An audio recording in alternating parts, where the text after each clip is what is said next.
ইসলাম ধর্মের 5টি মূল স্তম্ভের একটি হজ, যা প্রত্যেক সামর্থ্যবান মুসলিমের জন্য জীবনে অন্তত একবার পালন করা ফরজ। প্রতি বছর জিলহজ মাসের 8 থেকে 12 বা 13 তারিখ পর্যন্ত সৌদি আরবের পবিত্র মক্কা নগরী এবং এর আশেপাশের মিনা, আরাফা ও মুজদালিফায় পবিত্র হজের আনুষ্ঠানিকতা পালন করা হয়। হজ পালন করা কেবল একটি ইবাদত নয়, বরং সারা বিশ্বের বিভিন্ন প্রান্তের বিভিন্ন বর্ণের ও ভাষার মুসলমানদের এক জায়গায় সমবেত হওয়ার মাধ্যমে ভ্রাতৃত্ব ও সাম্যের এক অনন্য বহিঃপ্রকাশ। প্রতি বছর জিলহজ মাসে পুরো বিশ্ব থেকে প্রায় 20 থেকে 30 লাখ মুসলিম মক্কায় একত্রিত হয়ে হজ পালন করেন মহান আল্লাহর সন্তুষ্টির জন্য।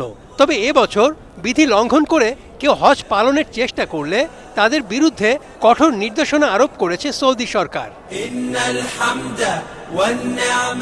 গালফ নিউজের প্রতিবেদনে বলা হচ্ছে, হজের নিয়ম লঙ্ঘনকারীদের বিরুদ্ধে কঠোর শাস্তিমূলক ব্যবস্থা ঘোষণা করেছে সৌদি আরবের স্বরাষ্ট্র মন্ত্রণালয়। নতুন নির্দেশনা অনুযায়ী যারা হজ পারমিট ছাড়া হজ পালনের চেষ্টা করবে কিংবা ভিজিট ভিসায় আগত ব্যক্তিদের অবৈধভাবে হজ পালনে অংশ নিতে সহায়তা করবে, তাদের 1 লাখ সৌদি রিয়াল জরিমানা করা হবে, যা বাংলাদেশি মুদ্রায় প্রায় 33 লাখ টাকা। স্পষ্ট করে রিয়াদ জানিয়েছে, কোনো হোটেল, অ্যাপার্টমেন্ট, ব্যক্তিগত বাসস্থান বা অন্য যে কোনো স্থানে এই ধরনের আগত ব্যক্তিদের আবাসন সুবিধা প্রদান করা দণ্ডনীয় অপরাধ হিসেবে গণ্য হবে। সরকারি তথ্য অনুযায়ী আগামী 18 এপ্রিল থেকে জুনের মাঝামাঝি পর্যন্ত এই কঠোর বিধিনিষেধ কার্যকর থাকবে। মূলত হজের সময় অতিরিক্ত ভিড় নিয়ন্ত্রণ এবং নিরাপত্তা নিশ্চিত করতেই এই পদক্ষেপ নিয়েছে সৌদি সরকার। অবৈধভাবে হজ পালনের চেষ্টা করা ব্যক্তি এবং তাদের সহায়তাকারী উভয়ই শাস্তির আওতায় পড়বেন। নতুন নিয়মে বলা হয়েছে, বৈধ পারমিট ছাড়া হজের চেষ্টা করা ব্যক্তিকে 20,000 সৌদি রিয়াল জরিমানা দিতে হবে।